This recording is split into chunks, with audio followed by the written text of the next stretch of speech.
One of the things that lets most people down when it comes to making their content is their posting strategy. So in this video, I'm going to break down what I teach my clients so that they can get the best out of their video content. So when it comes to posting strategy, first thing you need to know is who you're speaking to. So who is the avatar? Who is your ideal client that you're actually speaking to? And if you want help with that, then reach out to me and I will send you my niche pinpointer, which will, it's a load of questions. It's for free. It's a load of questions that you ask yourself, and when you break it down, you'll get your niche from the whole world right down to exactly one person you're focusing on. Then you can grow out from there if that isn't a big enough audience for you. But in my experience, most people's audience is still a couple 100,000, even when they break it right down. So across social media, you're never going to be stuck for people. So once you know who you're talking to, that makes talking to camera much easier.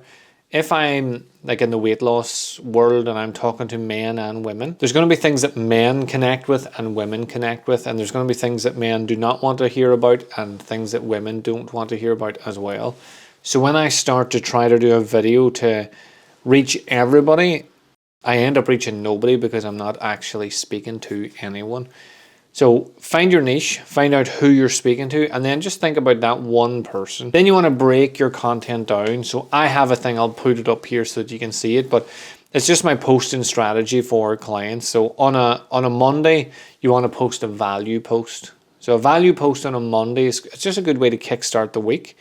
And the idea is you're giving value for your followers, your clients, your lurkers, like the people that are thinking about joining you, but you have to make sure that it's real value. You can't just call the value post and then say like 3 ways to journal better, and then you just say get up in the morning, do your journal, have your journal ready before you go to bed, and then make sure you're consistent. That's not real value. Value when it comes to journaling. So personally, I've journaled every single day for about 1,470 days or something like that. Whenever I'm journaling, if I was to teach you about journaling, I would be saying like journal with intent. This is going to make your journaling journey better. Journaling journey better, say that 3 times fast. Journaling with intent, where you actually sit down, you switch everything else off and you just focus on what you're doing in that moment. That's going to help you connect with what you're writing and connect with what you're saying. So that's real value. That's something that I discovered through years of doing what I've been doing. So when it comes to your video content, when you're going with value, think about something that would actually help. Like this today is a value post for me. I'm thinking what would really help the people that follow me, what helps my clients, what helps the people that lurk. And it's having a strategy, having an actual plan. When you go into your content, saves you time, makes things so much easier to deal with. So Monday, as an example, you can switch all these about. Like this isn't going out on a Monday, but in general, this is a good position to be in. So then you can build from there. So a value post, actual value, not just trying to get views or trying to get just throwing content out there. Tuesday, what's on your mind? A what's on your mind post can be super off the cuff. You can just pick your phone up and go, just finished my training session and what I thought about today was X, Y, and Z. When you do just off the cuff stuff, what's on your mind, it gives people an insight into who you are as a person. It makes you more approachable. It humanizes you as a coach. So a lot of time as coaches, mindset, fitness, martial arts, whatever it is, we kind of get put on a pedestal. It's easy for you because you live this lifestyle, or it's easy for you because of this, this, and this. So if you were a coach, for example, and you were training and you posted a video saying, just finished my training session, didn't really want to be here today, but I knew I just had to get it done because I wasn't going to get the time to do it the rest of the day because of everything I have to do later with clients and everything. I just did it. So discipline beats motivation every single time. And then you can go into a wee bit of teaching about discipline and motivation. So these examples I'm using, I'm just making them up off the top of my head. It's something that I've done with clients for a long time, so it's quite easy for me just to rhyme something off. But what's in your mind also means that you're going to be able to do content that doesn't have to be relevant to your coaching. You don't have to connect it. I could do it. I could go out for a meal today and then just post saying, went out for a meal, loved it. This place is great. If you're ever in the area, you should go there. I don't have to have a fancy video, one video of my meal and say, went out for a meal and this is what it looks like and it's all cinematic and beautiful. It's just what was on my mind at the time.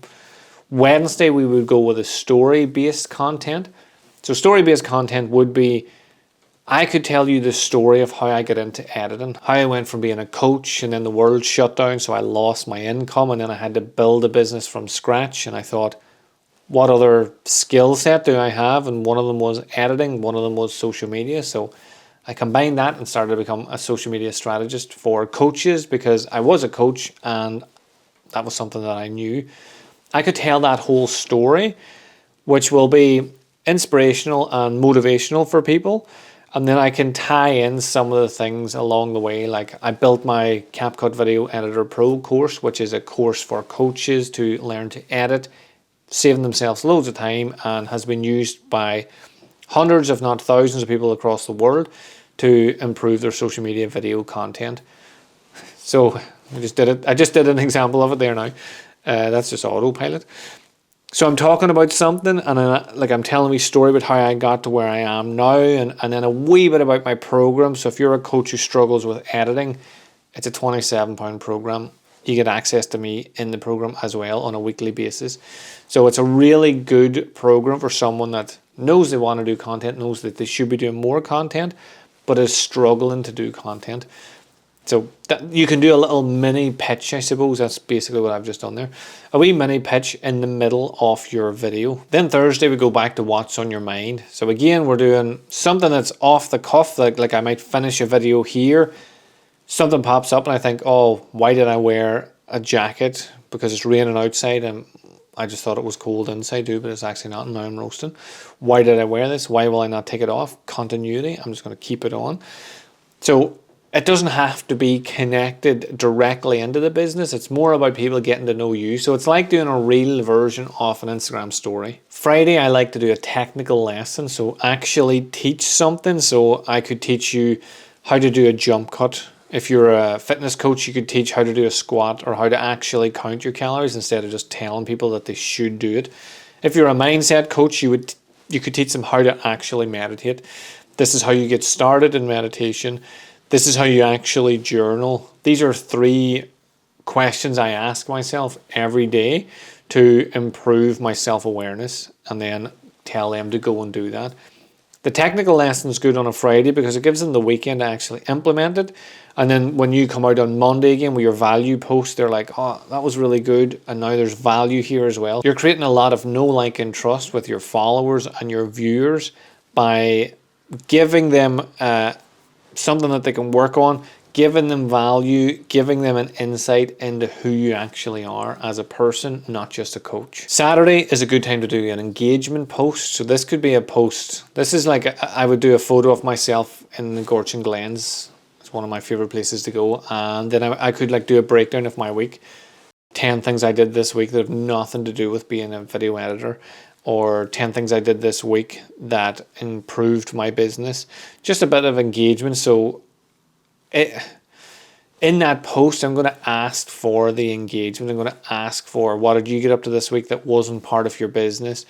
What way have you relaxed this week? You know, I'm going to ask questions so it gets some engagement. People used to do you put red sauce in the fridge or tomato ketchup, depends where you're from, but you put it in the fridge or in the cupboard. They would get engagement, but for me, I don't like them because I don't think they actually lead anywhere or go anywhere. And then Sunday, we do a credibility post. So a lot of times on Sunday, people are just scrolling through.